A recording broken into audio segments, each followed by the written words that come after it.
शुरू करते हैं अच्छे से।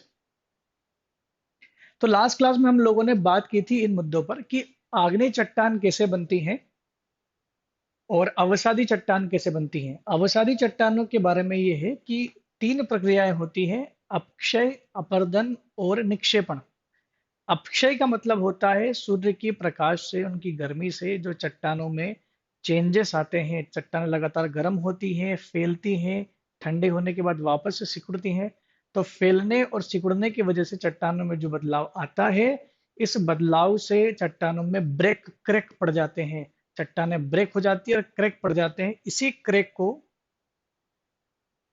क्रैक को बोल रहे हैं अपक्षय। ठीक है। तो अपक्षय की बात हम लोग कर रहे थे। अपर्दन का मतलब होता है कि जब पानी और हवा इसको तोड़ तोड़ करके किसी और स्थान तक बहा कर ले जाए, उसको हम लोग बोलते हैं अपर्दन। तो हमने दो चीजें पढ़ी, अपक्षय और अपर्दन, और तीसरा होता है निक्षेपण। देखिए, मैं इस पर इसलिए जोर दे रहा हूं क्योंकि अपर्दन, अपक्षय और निक्षेपण को समझाइए, ऐसा ज्योग्राफी वाले जो टॉप जब का पेपर था उसमें एमपीपीएससी मेंस में क्वेश्चन पूछा गया था। जो लोग एमपीपीएससी की तैयारी कर रहे हैं वो मेंस के लिए इन चीजों को ध्यान रखें। अपक्षय कई प्रकार का होता है, भौतिक, रासायनिक और जैविक तरह का होता है, तो इसमें काफी सारे बदलाव आते हैं। निक्षेपण समझ गए होंगे आप। तो अवसादी चट्टानें थोड़ी हल्की कोमल होती हैं, इनमें परतें होती हैं। अवसादी चट्टानों में जीवाश्म भी मिलते हैं, और इस यही कारण है कि हमें पेट्रोलियम या कोयला, इस या ये जो चीजें मिलती हैं हमको कहाँ से मिलती है, ये अवसादी चट्टानों से ही मिलती हैं। तो कोयला जो है वो एक तरह का अवसादी चट्टान ही होता है। तीसरा मैंने बताया था कायांतरित चट्टान। कायांतरित चट्टान आग्नेय चट्टान और अवसादी चट्टान में परिवर्तन के फलस्वरूप बनती है। जब आग्नेय चट्टान और अवसादी चट्टानों को ताप, दाब और ऊष्मा दी जाती है, तब उसमें रासायनिक और भौतिक चेंजेस आते हैं। इन चेंजेस के कारण उसमें क्या बदल जाती है, वो कायांतरित चट्टान में बदल जाती है। इसके उदाहरण भी मैंने दिए थे, जैसे कि हीरा। हीरा जिस चट्टान से निकलता है वो कायांतरित चट्टान का ही उदाहरण है। नीस की चट्टान, संगमरमर,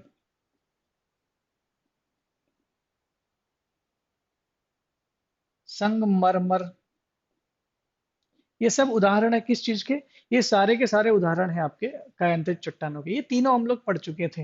मेरे ख्याल से आपको ये चीजें क्लियर हो गई होगी। बेसाल्ट की चट्टानें इसलिए इंपॉर्टेंट हैं क्योंकि बेसाल्ट की चट्टानों से बना हुआ है मालवा का पठार, और मालवा के पठार का लगातार इरोजन हो रहा है, और उसी इरोजन के कारण काली मिट्टी का निर्माण होता है। तो काली मिट्टी को इसलिए लावा मिट्टी नहीं बोलते, इसीलिए लावा मिट्टी तो बोलते हैं उसको। भाई, काली मिट्टी को लावा मिट्टी क्यों बोलते हैं? क्योंकि उसका संबंध लावा से है। जब आग्नेय चट्टानों का लावा ऊपर आकर के ठंडा होता है तो उसे बेसाल्टिक चट्टान कहते हैं, और उसी बेसाल्ट की चट्टान के लगातार अपर्दन, अपक्षय होने की वजह से जो धीरे धीरे जो मिट्टी के कण बन जाते हैं, जो मिट्टी की परत बनती है, उसे हम लोग काली मिट्टी कहते हैं, जो काफी उपजाऊ होती है। मध्य प्रदेश, महाराष्ट्र और गुजरात क्षेत्रों में आपको इस तरह की काली मिट्टी मिलेगी। यहाँ तक हम लोग पढ़ चुके थे। अब हमको पढ़ना ये था कि भारत, मध्य प्रदेश हो या भारत हो, इसमें चट्टानों को अलग अलग एज के हिसाब से कुल 6, वैसे तो 8 भागों में बांटा गया है भारत के परिप्रेक्ष्य में कहा जाए, लेकिन जो मेन 6 चट्टानों के क्रम है, काल क्रम जो एज के हिसाब से है, उनकी हम लोग बात करेंगे, जो बहुत इंपॉर्टेंट है। इसमें सबसे पहला जो नाम आता है वो आता है आपका आर्कियन क्रम की चट्टानें। पहला जो नाम आता है वो आता है आपका आर्कियन क्रम की चट्टान। मैं पीपीटी पे वापस पे आऊंगा, पीडीएफ पे आऊंगा, अच्छे से समझाऊंगा क्या है, लेकिन जरा सा इसका क्लियर कर ले हम लोग कि आर्कियन क्रम की चट्टानें क्या है।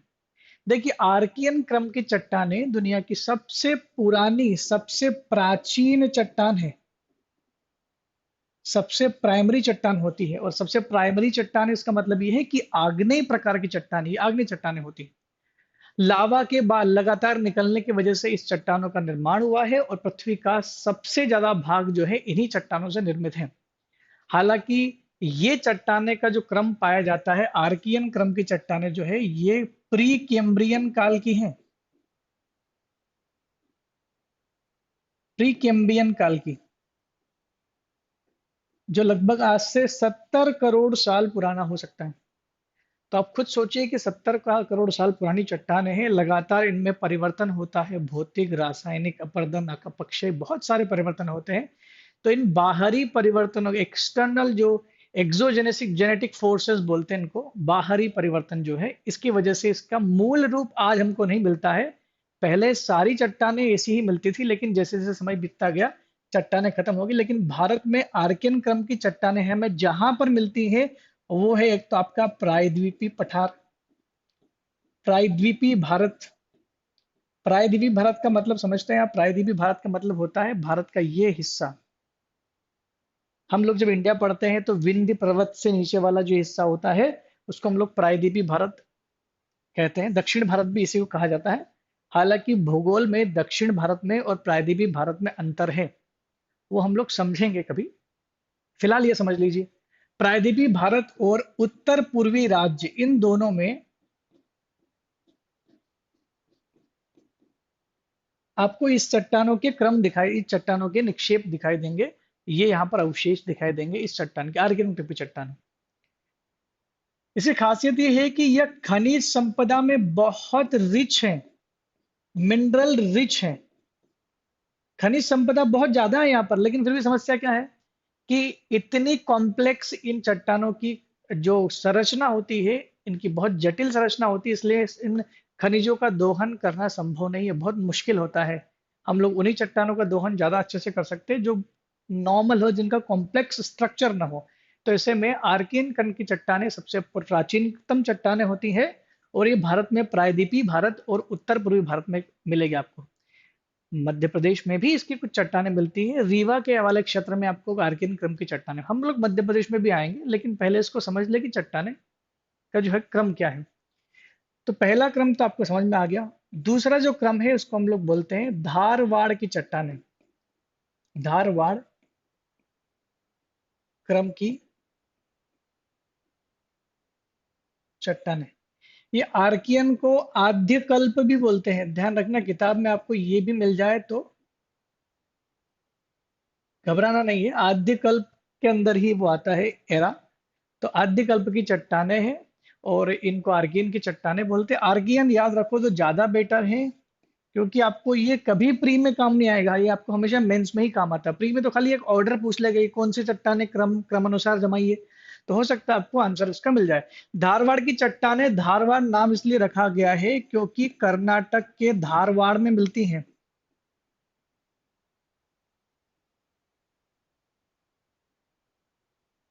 कर्नाटक के धारवाड़ में चट्टानें मिलती हैं, इसलिए इनका नाम धारवाड़ की चट्टानें रखा गया है। कर्नाटक के धारवाड़ में मिलती हैं, इसलिए इन चट्टानों का नाम रखा गया है धारवाड़ की चट्टानें। अब ये बनती कैसे है, इनकी प्राप्ति कैसे होती है? तो धारवाड़ की चट्टानों की जो प्राप्ति होती है वो होती है आर्कियन चट्टानों के कारण ही होती है। आर्कियन चट्टाने का जब होता है कि अवसाद से, अवसाद का मतलब अवसादी चट्टान, सीधी सी बात है। आर्कियन चट्टानों में जब उसका क्षरण होता है, उसका इरोजन होता है, अपक्षय अपर्दन हो जाता है, तो उसके बाद जो चट्टानें हमें मिलती हैं वो मिलती हैं आर्कियन क्रम के चट्टानों के बाद धारवाड़ क्रम की चट्टानें मिलती हैं। और ये चट्टानें खासकर कर्नाटक में ही पाई जाती हैं। और कर्नाटक में खासकर दो जगह हैं, जो है हट्टी और कोलार। हट्टी और कोलार की खान बड़ी प्रसिद्ध है क्योंकि खनिज संपदा के लिए प्रसिद्ध है। और यहाँ पर दो तीन प्रकार के खनिज बहुत ज्यादा मिलते हैं। एक मिलता आपका लोहा, दूसरा मिलता आपका सोना, और तीसरा आपका मिलता है मैग्नीज। मैग्नीज। तो आप समझ सकते हैं कि किस तरह ये इंपॉर्टेंट है, धारवाड़ की चट्टानें किस तरह से इंपॉर्टेंट है। हट्टी और कोलार की खानें ये आपको भारत में मिलेगी। ये आपका इंडिया, साउथ इंडिया है या कर्नाटक का एरिया, यहीं पर वो दो खाने हैं, हट्टी और कोलार की खाने। तो ये दो खाने आपको मिल सकती है वहां पर। तो दो तरीके तो आपको समझ में आए, दो चट्टानों के क्रम तो समझ में आ गए। पहला है आपका आर्कियन क्रम की चट्टानें जो कि सबसे पुरानी है, और दूसरी जो चट्टान है वो आपकी क्या है, धारवाड़ की चट्टानें। ठीक है, आगे बढ़ते हैं। तीसरी चट्टान तीसरी जो चट्टान है उसको हम लोग बोलते हैं कडप्पा क्रम की चट्टानें।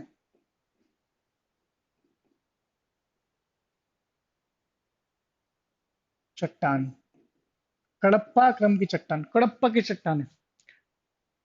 कुछ लोग याद रखने के लिए कटप्पा भी बोलते थे इसको। ये कडप्पा क्रम की चट्टान है। कडप्पा नाम क्यों रखा गया? क्योंकि कडप्पा एक जगह है आंध्र प्रदेश में।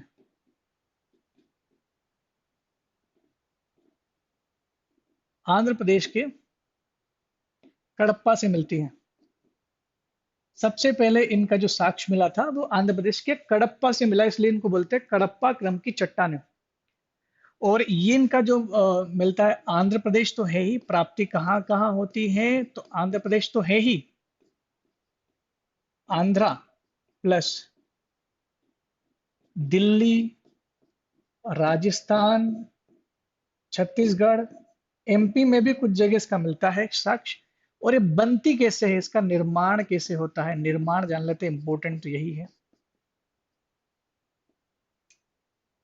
कडप्पा क्रम की चट्टानों का निर्माण कैसे होता है? देखिए, कडप्पा की क्रम की चट्टानें अगर निर्माण की प्रक्रिया को समझा जाए तो इसको मैं बोलूंगा कि ये मेटामॉर्फिक प्रकार की चट्टानें हो सकती हैं। क्यों? क्योंकि जो इससे पहले वाली दोनों चट्टानें हैं, दोनों चट्टानें मतलब आर्कियन क्रम की चट्टान प्लस धारवाड़ चट्टान, आर्कियन क्रम की चट्टान प्लस धारवाड़ क्रम की चट्टान, इन दोनों चट्टानों में दो परिवर्तन होते हैं। एक होता है भौतिक प्लस दूसरा होता है रासायनिक। यानी आर्कियन क्रम की चट्टानों और धारवाड़ क्रम की चट्टानों में होने वाले भौतिक और रासायनिक परिवर्तन के फलस्वरूप हमें जो चट्टान मिलती है, जो रिजल्ट चट्टान मिलती है, जो रिजल्ट चट्टान मिलती है हमें, वो कौन सी मिलती है? वो मिलती है हमें कडप्पा की चट्टानें। जाहिर सी बात है, देखिए याद रखने का तरीका यहाँ जाहिर सी बात है कि अगर भौतिक रासायनिक परिवर्तन होगा तो उसमें इतना परिवर्तन आ जाएगा कि यहाँ पर बहुत रिच मिनरल मिलने वाले हैं। बहुत रिच मतलब बहुत एक्सपेंसिव मिनरल मिल सकते हैं। और इसी में आती है वो बिजावर श्रेणी। बिजावर श्रेणी जो मध्य प्रदेश के पन्ना जिले में मिलती है। ओबियसली बात है, क्या मिलेगा? डायमंड मिलता है। तो जो डायमंड मिलता है मध्य प्रदेश की बिजावर श्रेणी में, वो बिजावर श्रेणी कडप्पा क्रम की चट्टानों का हिस्सा है। किताबों में दो चीजें लिखी हुई है। कडप्पा क्रम ने भी लिख दिया कि सोना हीरा वहां से मिलता है। इसके बाद की जो चट्टानें हैं विंध्यन क्रम की चट्टानें, विंध्यन क्रम की चट्टानों में भी ये लिख दिया गया है कि वहां पर भी हीरा मिलता है। बिल्कुल दोनों ही जगहों पर हीरा मिल सकता है। तो ये डायमंड जो है ये बिजावर श्रेणी में, और बिजावर श्रेणी जिस क्रम का हिस्सा है वो आपकी कडप्पा की चट्टान है। मेरे ख्याल से आपको क्लियर समझ में आ गया होगा कि कडप्पा की चट्टाने का निर्माण होता है आर्कियन क्रम की चट्टान और धारवाड़ क्रम की चट्टान में होने वाले भौतिक और रासायनिक परिवर्तन से, जिसके कारण क्या होता है कि हमें रिजल्टेंट क्या मिलती है? कडप्पा की चट्टान मिलती है। कडप्पा शब्द चूंकि आंध्र प्रदेश के कडप्पा जिले से यह जगह है, वहां पर वहां से इसका प्राप्ति हुआ था। So that's why it is called Kadapa की चट्टाने। ओके, कडप्पा क्रम की चट्टाने, ये भी समझ में आ गया होगा। इसके बाद जो नेक्स्ट चट्टान आपकी आती है वो आती है विंध्यन क्रम की चट्टाने। विंध्यन क्रम की चट्टाने भी पढ़ लेते हैं हम लोग। चौथा नंबर आता है विंध्यन क्रम की चट्टान। इसका नाम विंध्यन क्रम की चट्टान इसलिए मिल रखा गया है क्योंकि इसकी प्राप्ति विंध्याचल पर्वत के सहारे मिली है। विंध्याचल पर्वत के आसपास के क्षेत्रों में इसकी प्राप्ति मिलती है। और ये पूरी चट्टानें आपको मिलेगी, इसका एक फॉर्म मिलेगा। राजस्थान का एक जगह है चित्तौड़, चित्तौड़गढ़ सुना होगा आपने, यहां से लेकर के बिहार तक मिलती है। बिहार में सासाराम जगह है, सासाराम आपने पढ़ा होगा हिस्ट्री में। एतमादुल्ला का मकबरा सासाराम बिहार में है, जो भारत का सबसे बड़ा मकबरा कहा जाता है, बिहार में मिलेगा आपको। और ये चित्तौड़ से लेकर बिहार जो अपना पूरा चंद्राकार टाइप का एक पर्वत होता है विंध्याचल पर्वत,